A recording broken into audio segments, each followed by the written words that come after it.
So this is an old Cisco switch. Not really old, it's still currently relevant, supports everything. It's just got really damaged. This was in a janitor's closet. The old water and moisture and stuff just corroded it. And that's what the inside and top looks like. And we cleaned it up a little bit. There's a lot of dust and gunk stuck in here. But clock battery, network chips. These are the ports. They probably got the isolation transformers in there. This would probably be the PoE board.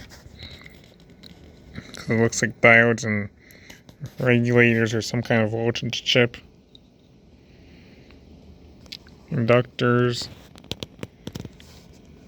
That's power supply stuff there because power comes into those there. And some probably like a south bridge there, some RAM I'm guessing. Voltage regulator modules. Two of those, one of those. Two processors under there.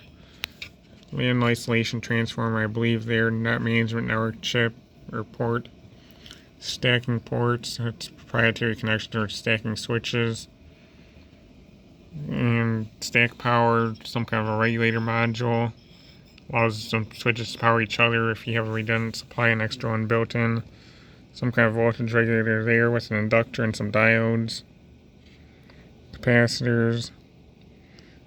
I believe these are all Nichicon.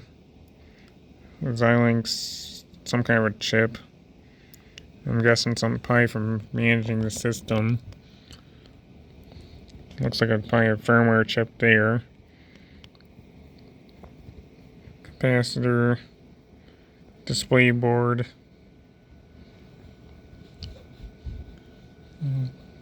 Not sure where like the firmware and stuff stored on. I'm guessing. I'm not sure what that chip is. It might be like that might be the firmware, memory, or flash. Or it could be like a TPM type thing. It says TP93, so I'm thinking it's a security TPM thing. That's probably the flash there, that little flat chip. I'm guessing that's the flash. That's some probably like a,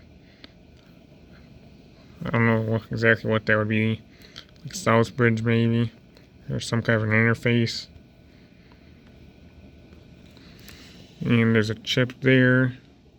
This port goes into a network module so you can put up to like 6 or 8 10 gig modules, fiber SFPs in, or copper. And what's this expansion module?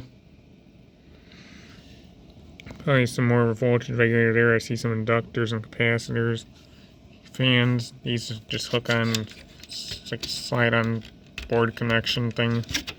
It's not even like a really, and there's an LED there with a light tube that shows the status of the fan. One power supply, that's all we ever ran in this. But I'll go over the front again. That's how some of these ports don't even work right, or some of them work but they have no PoE or whatever for some reason. I put some contact cleaner in them, just clean them up. See if I'm just going to use this as a test switch now, because this was pulled out of production because it was so damaged, and we went a different route because of these issues. But kind of an interesting system.